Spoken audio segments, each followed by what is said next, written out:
A quickfire dating guide for anti-woke men. If you're a single, anti-woke man who's struggling to find a partner that isn't woke, feminist, LGBTQIA+, liberal, or just downright crazy, selfish or evil, then this quickfire dating guide is for you. If you're feeling disillusioned, angry or helpless about the whole dating process and feel like completely giving up your search for a partner, then this guide is for you. If you've been sucked into an online echo chamber of nihilism, cynicism, and self-proclaimed male victimhood, but sense that this isn't the best way forward for you, then this guide is for you. Before we get into it, I want to state up front that I'm no dating guru. I don't have a supermodel hanging on each arm, I'm not playing the field every weekend, and I don't have secret tactics that will get you any woman you want. But what I do have is the experience of being a single man like you, and also of being a married man with kids. I've been married for nearly 10 years now, and I believe this should be your goal too, to get married and raise children. If you agree, then what follows are 10 concise and, well, blunt tips to help you in your dating journey. Let's begin. Number 1. Take full responsibility for your results. No one owes you anything. You're not owed a girlfriend or partner or wife, any more than the distant descendant of a long-dead slave is owed reparations, or a man claiming to be a woman is owed respect. If things aren't going well for you in the dating realm, you need to take 100% responsibility for it.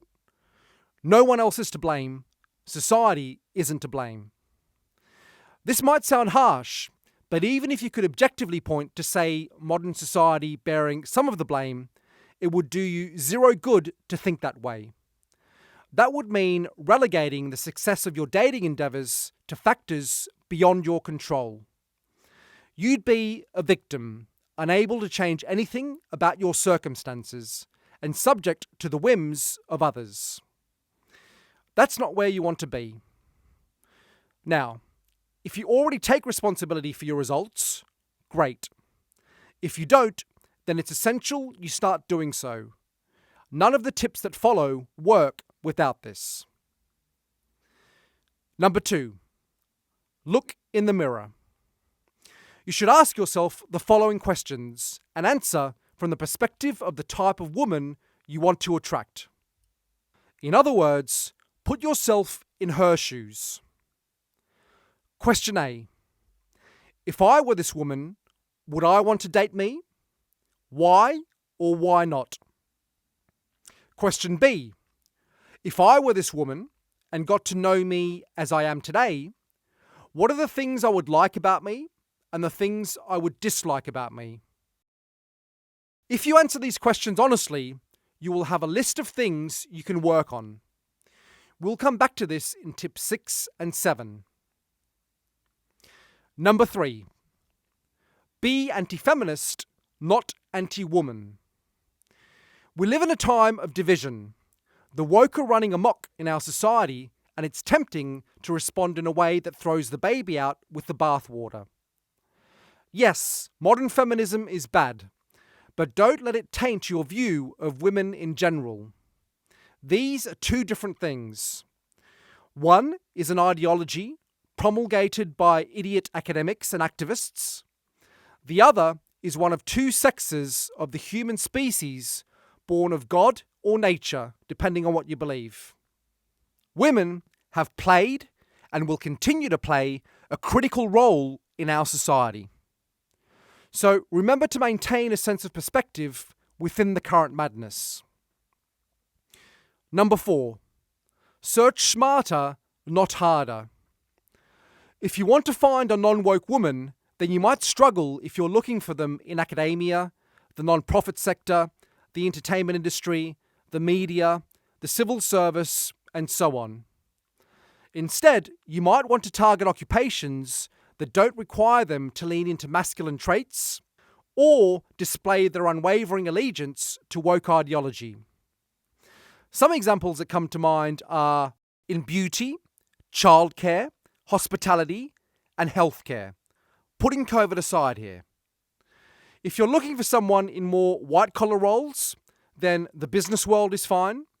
Not in HR, but in practical, results-focused roles like marketing or sales, or else in administration, operations, or finance. Women in these kinds of roles tend to have their heads screwed on straighter, though they might exude some masculine traits, at least in their work context.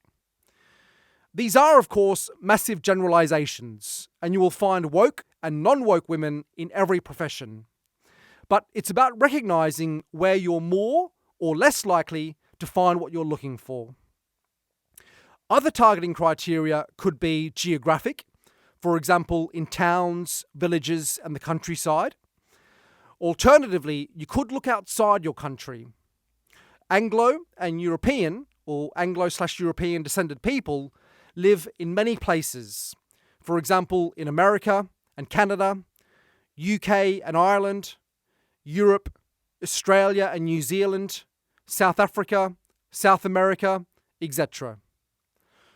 Donald Trump's first wife, with whom he had 3 kids, Donald Jr., Eric and Ivanka, was from the Czech Republic.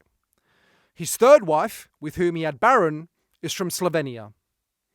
So think outside the geographic box. Another place to look is within groups or associations that are conservative-leaning, like churches, political or single-issue groups, sport associations, etc. Lastly, there's the internet. Avoid apps like Tinder, but seek out dating sites where it's serious people looking for a long-term relationship. There are some prominent ones out there, and you should be able to filter or match based on the criteria important to you. Number 5. Avoid submissiveness.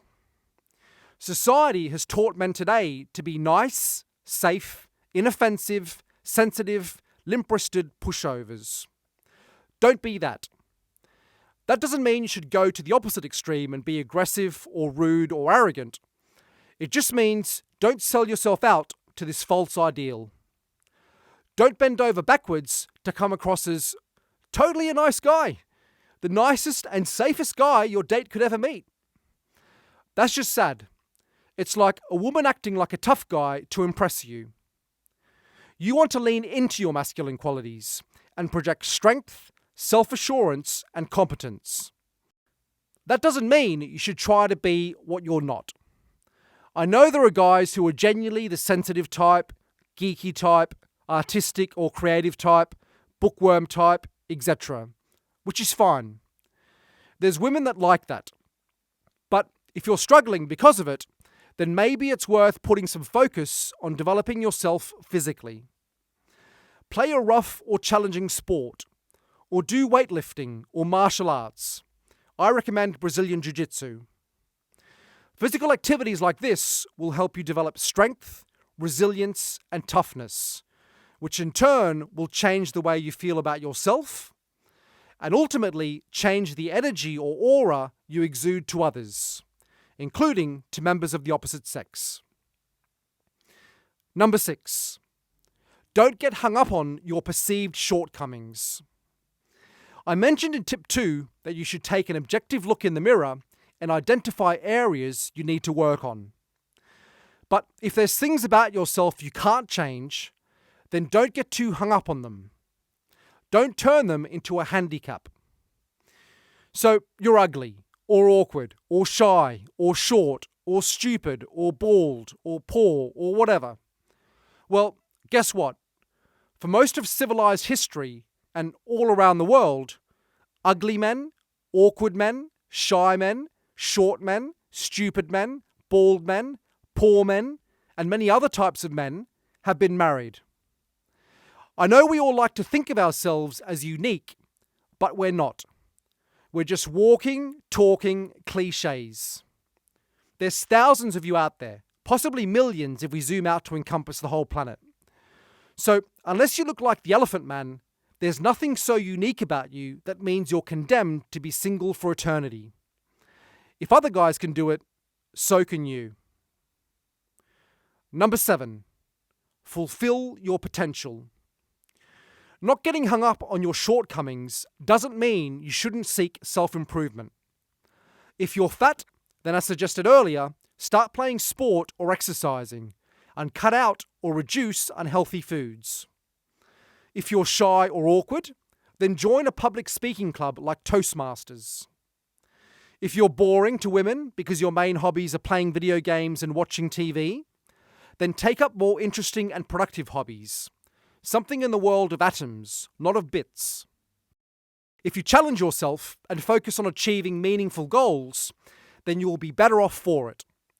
Plus, you'll increase your chances of attracting the woman you want. Win-win. Number 8. Understand that normal women aren't as fussed about politics. There's a famous relationship book from the early 90s called Men Are From Mars, Women Are From Venus. I remember my parents had a copy, one of the 15 million copies it sold. The title of the book is a metaphor for how fundamentally different men and women are, and how these differences show up in relationships. I think it's important we recognize our differences are also present in the realm of politics. For example, there's a difference between being anti-woke and non-woke. If you're watching this, you're probably the former, but it's possible that the woman you want to attract will be the latter.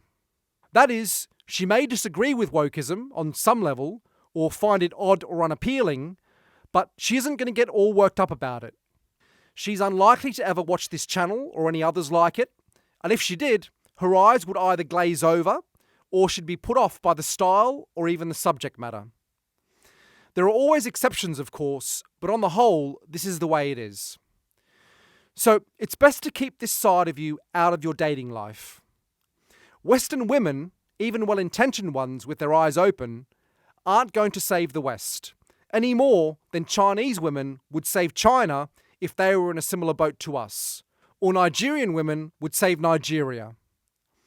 Just as it'd be on Chinese and Nigerian men to save their nations, it's 100% on Western men to save the West.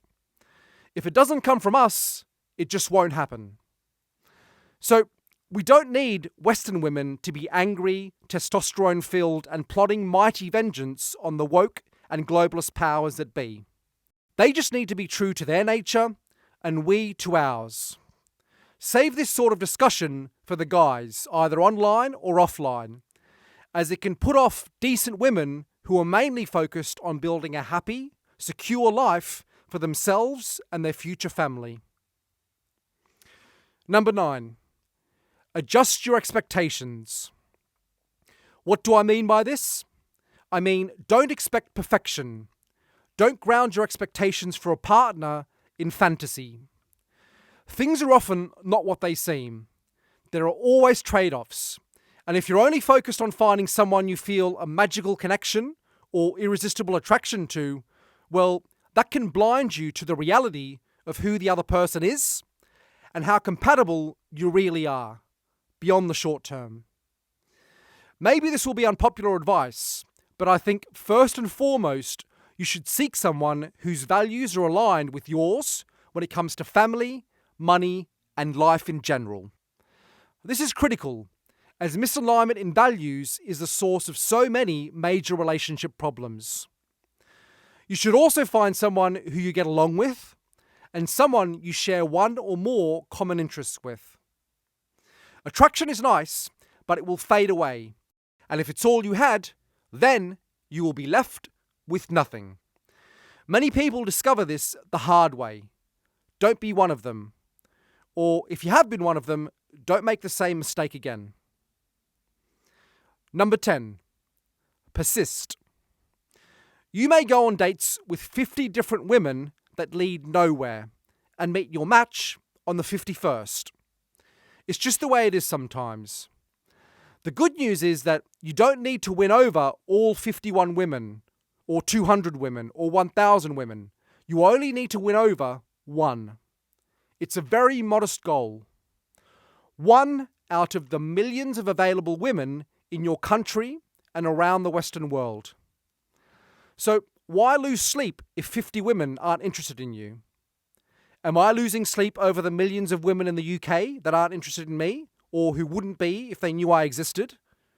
No, because I don't need to seal the deal with millions of women to feel validated or fulfill my purpose in life.